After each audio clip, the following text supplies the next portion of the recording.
कम gas में मज़ेदार recipe आप चाहते हैं तो इससे अच्छी रेसिपी आपको नहीं मिलेगी। सिर्फ 10 मिनट की ये रेसिपी है। भरवा हरी मिर्चें तीखी चटपटी मज़ेदार जानदार और खाने में तो क्या ही कहने। आप 1 हफ्ते तक इसको फ्रिज में रख कर के खा सकते हैं और 2-3 दिन तक बाहर रख के यूज़ कर सकते हैं। सफ़र के लिए तो ये बहुत ही उपयुक्त है। बनाने में सिर्फ 10 मिनट से भी कम का समय लगेगा और खाने में आप उंगलियां चाट चाट करके इसको चट कर जाएंगे। तो चलिए फटाफट बनाना शुरू करते हैं। तो जितनी भी आपको मिर्ची लेनी है उतनी आप मिर्च ले लीजिए। तो ये हमने मोटे साइज की मिर्ची ली हुई है। इनको हमने बहुत अच्छी तरह से धो करके साफ कर लिया है। तो ये मिर्चें तीखी नहीं होती हैं। अगर मिर्च में बीज ज़्यादा हों तो आप जब चीरा लगाएं तो मिर्च के बीजों को अलग कर लें। लेकिन इन मिर्चों में बीज बहुत कम है और मुलायम है, यानी कि ये ज़्यादा तीखी नहीं है। तो अब हम लेते हैं आधी कटोरी भुने हुए चने। एक बर्तन में डाल लेते हैं और दोनों हथेलियों के बीच में थोड़े थोड़े चने हम ले लेते हैं और मसल करके छिलका अलग कर देते हैं। अगर कोई छिलका चिपका भी रह जाएगा तो चलेगा। ये चने के ही छिलके हैं तो छिलके भी चने के खाए जाते हैं, ऐसा नहीं है कि छील कर ही ये खाए जाएँ। तो अब हम पीस करके पाउडर बना लेते हैं। तो चने का जो सत्तू होता है या चने का पाउडर ये तैयार है। एक बर्तन में निकाल लेते हैं। चौथाई छोटा चम्मच हल्दी पाउडर, आधा छोटी चम्मच कश्मीरी लाल मिर्च का पाउडर, 1 छोटा चम्मच धनिया पाउडर, आधा छोटा चम्मच गरम मसाला पाउडर। अब 1/4 चम्मच हम डाल रहे हैं काली मिर्च का पाउडर और 1 पिंच ही हमने यहाँ पर हींग डाल दी है। अब हम डालते हैं 1 टेबल स्पून क्रश किया हुआ गुड़। गुड़ बहुत ज़रूरी है। स्वाद के अनुसार हम नमक डाल देते हैं मिर्चों के अकॉर्डिंग।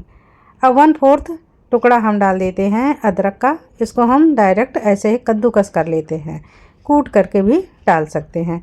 यहाँ आप चाहें तो लहसुन की कलियाँ भी कूट करके डाल सकते हैं, लेकिन नवरात्रि शुरू हो गए हैं, इसके लिए अभी हमें लहसुन यूज़ नहीं करना है तो हम लहसुन को स्किप कर रहे हैं। अब हम इसमें कद्दूकस करके कच्चा आम भी डाल देते हैं। ये आम ज़्यादा खट्टा नहीं है तो खूब सारा आप डाल दीजिए। इससे क्या होगा कि मसाला भी बढ़ जाएगा और स्वाद भी बहुत गजब का आएगा। अगर आप आम नहीं डाल रहे हैं तो यहाँ पर आम का पाउडर डाल दीजिए। इमली का रस डाल सकते हैं या नींबू भी निचोड़ सकते हैं। ये आम का जो मोटा पार्ट बचा है इसको हम बिल्कुल इस तरह से बारीक बारीक कट करके डाल देते हैं। तो जो बेसिक मसाले हैं हमारे ये तैयार हैं। सभी को हम सत्तू में बहुत अच्छी तरह से मिला लेते हैं।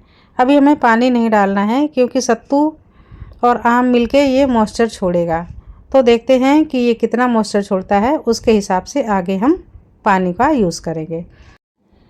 तो मसाला लगभग आम के जूस से ही बहुत अच्छा तैयार हो गया है। हल्के से हमें पानी की ज़रूरत है, तो ऐसे हम छींटा देते हुए पानी को डालेंगे। ज़्यादा पानी ऊपर से नहीं डालेंगे, बिल्कुल 1 चम्मच या हाथ से थोड़ा सा ड्रॉप डालेंगे।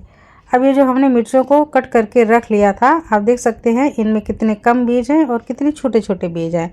तो ये जो बीज होते हैं बारीक वाले, ये तीखे नहीं होते हैं।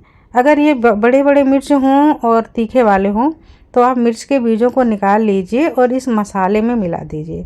तब क्या होगा, सारी मिर्चें एक जैसी हो जाएंगी और पूरे में तीखापन बराबर फैल जाएगा। ये मिर्चें बहुत कम तीखी हैं। तो अब मसालों को हम बहुत अच्छे से दबाते हुए फैला देते हैं और इस तरह से भर करके सारी मिर्चों को तैयार कर लेते हैं। हमने सभी मिर्चों को भर दिया है। तो अब हम एक पैन चढ़ाते हैं। अब हमें डालना है करीब 2 टेबल स्पून तेल।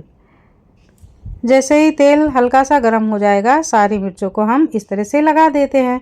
अब हमें कुछ भी मसाला ऐड नहीं करना है क्योंकि सारी चीज़ें मसाले के अंदर पड़ी हैं। आप चाहें तो एक कटोरी में पानी भर के एक साइड में रख सकते हैं और ढक्कन को कवर कर सकते हैं। हमने पानी का छींटा दिया और ऐसे ढक्कन को कवर किया। अब 2-2 मिनट के लिए हमें ढक्कन को खोलना है और इस तरह से चिमटे से पलटते जाना है और ये सब काम हमको स्लो फ्लेम में करना है। इसमें गैस बहुत कम लगती है। और फिर से हम पानी का थोड़ा सा छींटा देंगे और फिर से इस तरह से ढक्कन को कवर कर देंगे। 2 मिनट के बाद हम फिर से एक बार ढक्कन को खोलेंगे और पोजीशन को बदल देंगे। तो ये काम हमको 2-3 बार लगातार करना है जब तक कि अपने हिसाब से मिर्चें बराबर सॉफ्ट ना हो जाएं।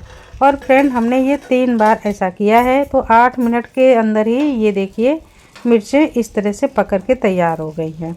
ये बहुत जल्दी पकती हैं क्योंकि इनमें पानी का जो मॉइस्चर होता है ये फटाक से मिर्चों को गला देता है और ये मिर्चें अंदर से तो इतनी खोखली होती हैं, तो ये बहुत जल्दी पक जाती हैं। सत्तू भी भुना हुआ है तो इनमें बिल्कुल भी वक्त नहीं लगता है, 10 मिनट भी ज़्यादा है। 8 मिनट में ही ये मिर्चें बन करके तैयार हो गई हैं। इनको हम निकाल लेते हैं। तो फ्रेंड, ये जो मिर्चें हैं इनको आप सफ़र में यूज़ कीजिए। 2 दिन तक आप बाहर रखिए या 5 से 6 दिन तक आप फ्रिज में रखिए। खट्टी मीठी तीखी चटपटी मिर्च तैयार है। इसको आप दाल चावल के साथ एंजॉय कीजिए। बनाने में बहुत आसान है। रेसिपी कैसी लगी ज़रूर बताइए।